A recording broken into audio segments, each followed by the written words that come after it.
daily financial news from the last 3 or 4 days, I have postulated that what might be going on in the regional bank section, the regional bank ETF, is a bunch of short sales. People basically putting the thumb on the scale, trying to hurt individual stocks. Hurting individual stocks could force depositors to get scared. When depositors get scared, they take their deposits out, and bingo, bango, you have a bank run and a bank failure.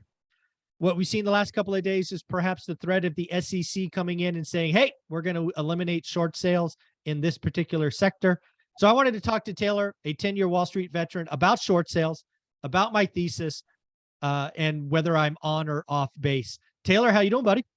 I'm doing great. It is such a phenomenal question, Michael, because we've seen this play out before. We've seen the SEC have to step in and say, okay, you're not allowed to squeeze anymore on this particular sector because there's real systemic issues that are being created here.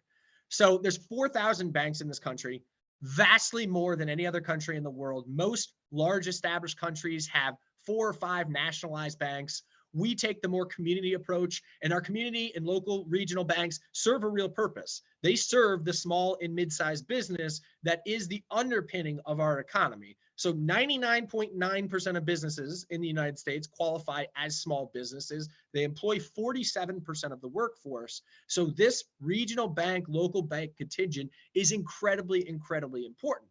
Now, all that being said, if you're a business owner right now, and you have capital at a regional bank and it's above $250,000, which likely it is if you're a business owner, you are being negligent, not moving that money to a systemically important bank like a JP Morgan, because we know 2 things on this. One, they're more heavily regulated. Their liquidity regulations by the federal government and the FDIC are higher than they are at the local level. So one, they're capitalized better. And 2, when the rubber meets the road, if JP Morgan were to go under, we all know the Federal Reserve is going to backstop them and make all depositors whole. We are not confident going forward that regional banks have that same safety blanket there.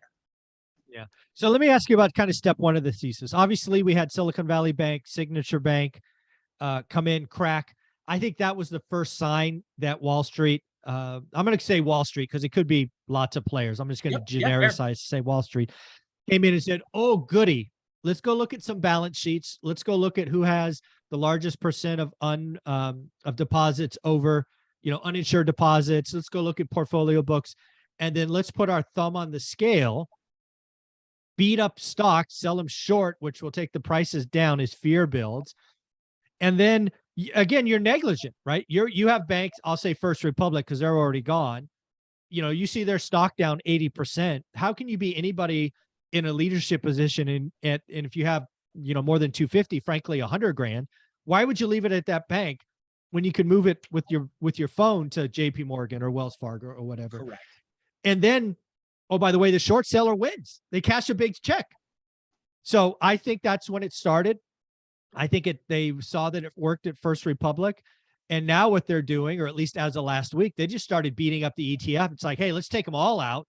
Let's just keep pounding the table and let's see which ones break. Is that reasonable? Yeah, it absolutely is. I do think that they're likely shorting the individual companies, stocks, banks than they are the ETF, but the ETF's price function is a movement, price movement is a function of the underlying companies. So the ETF, like this morning, it was trying to catch a bid. It was up pre-market 3.5%, the regional bank index, and now it's back down again. It just can't find a bottom right now. And, a lot of people ask us because, volatile things and big downsides also create potential big opportunity on the other side. So it's like a bug light for investors. It's like, hey, should I buy First Republic Bank? This was 2 weeks ago. And I'm like, don't touch that. No, don't touch it.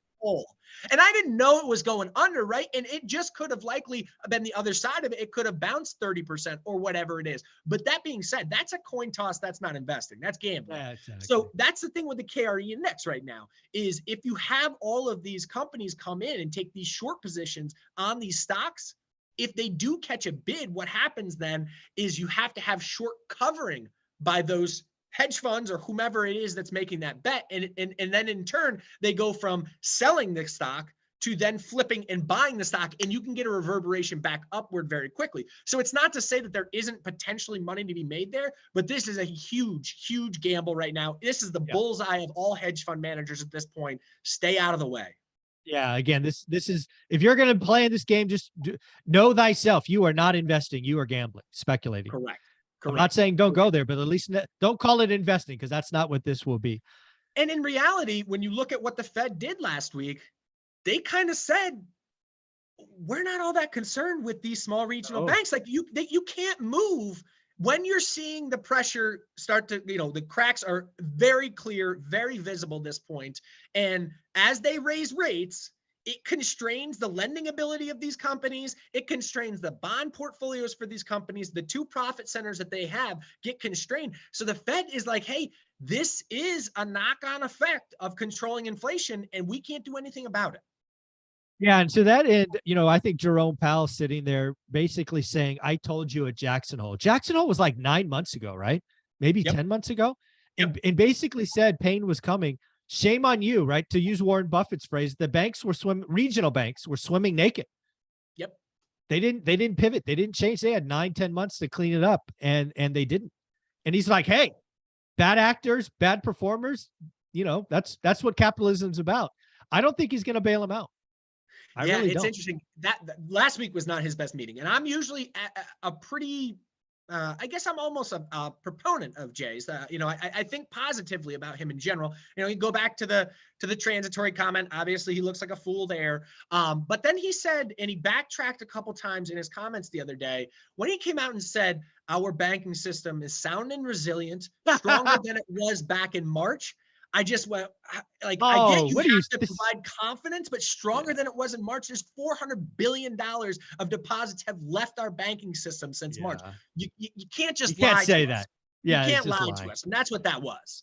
Yeah, and then not 2 hours later, 2 banks were down, and whatever it was, and then again, I want to talk about a short squeeze, because I think we saw some of that Friday. I don't know which bank it was. Some bank was up 80%. It was kind of like the target. Was it PacWest? PacWest, thank you. Yeah. PacWest. So PacWest went down to 3, then it popped to 5 or something. Again, total gamble. It had to be a short squeeze, somebody trying to take chips off the table.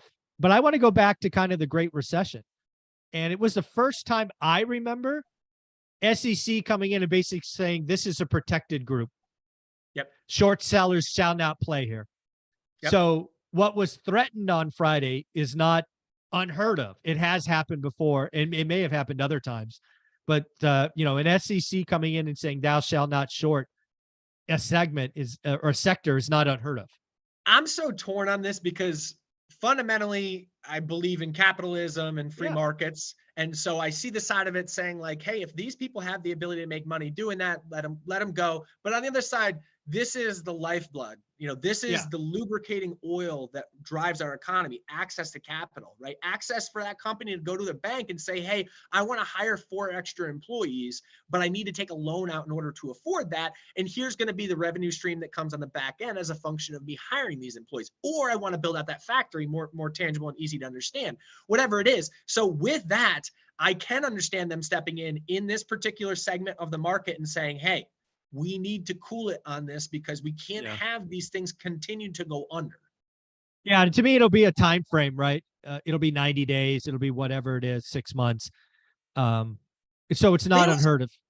They also need to get their story straight. Like Janet Yellen, exactly. like you guys need to get on the same playbook here. Between Jerome Powell and Janet Yellen, they're saying 2 diametrically different things, and it's tough to understand which one to which one to believe. So when they aren't able to say depositors are secure, because that's essentially what Jay Powell said, and Janet Yellen said we're not considering that on the other side. Almost at the same exact time. Almost at the same exact time, in the same day.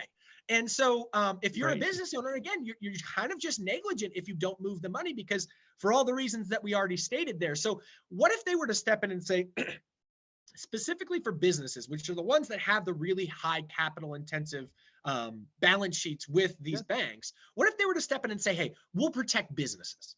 Because $250,000 is pennies to some businesses, even in small and mid-sized businesses. They might have $10 million payrolls. And so they can't have their neck extended on the line without the certainty that if this bank goes under, my employees are going to be able to be paid. Yeah, no, and that's something I think has to come. Actually, you and I brainstormed that kind of right after SVB. When you fill out a bank statement, at least I did, personal account, business account, have business accounts, hire FDIC limit, hire insurance, right? It doesn't come for free. Yep. Easy fix. Yep. I do believe that has to be an act of Congress. It can't be FDIC themselves, but there are some simple changes that could help this. And listen, this isn't over. No, What has been experienced by these three banks that have driven them under? Obviously, the market's saying PacWest could be very much so in the same boat. The New Horizon, is it New Horizon? The bank in First Tennessee, Horizon, I think. First Horizon. Yeah, they had the deal go through, fall through, and that deal fell through based on antitrust rules. Yeah. It's like, guys, how do we have these tech behemoths controlling, all this different stuff with Apple now coming into the banking game essentially? Yeah. But it was, I think it was E-Trade or TD Ameritrade can't buy First Horizon, a bank I've never even heard of, because that's going to create a monopoly. Like, guys, you need to let these things go through to save the banking system. Yeah. And just closing on Apple, it looks like they raised $1 billion in 4 days. Did you see that? I was like, we called that one. Unreal. You're right. You were almost part of it until you hit one more stumbling block along the way, right? Exactly. Why? I got to get a credit card first? Nah, never mind. Anyways. All right, Taylor, where can people find you? Yeah, follow us at Life Goal Investments on both Instagram and on TikTok at Life Goal Investments. Appreciate you, Michael.